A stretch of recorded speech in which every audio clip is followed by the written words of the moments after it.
A lot of people had been hating me for my looks. A lot of people had been telling me, pimples, ganyan, mukhang paa or whatever. Ako kasi, I accept the fact na hindi talaga makinis mukha ko.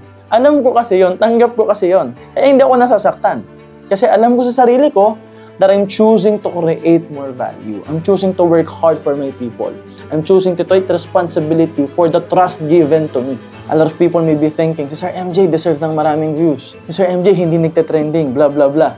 But for me, it's okay because I know I'm focused on my mission. I'm focused on my vision that I really want to help people. Ayoko kasing makipagplastikan sa mga influencers na alam ko naman yung ugali. I am learning my lesson. I'm protecting myself from collaborations. Kasi alam naman natin na people are hating me not because of who I am, but because napanood nila yung videos ko somewhere, di ba? So right now, I learned my lesson. I will be protecting my space.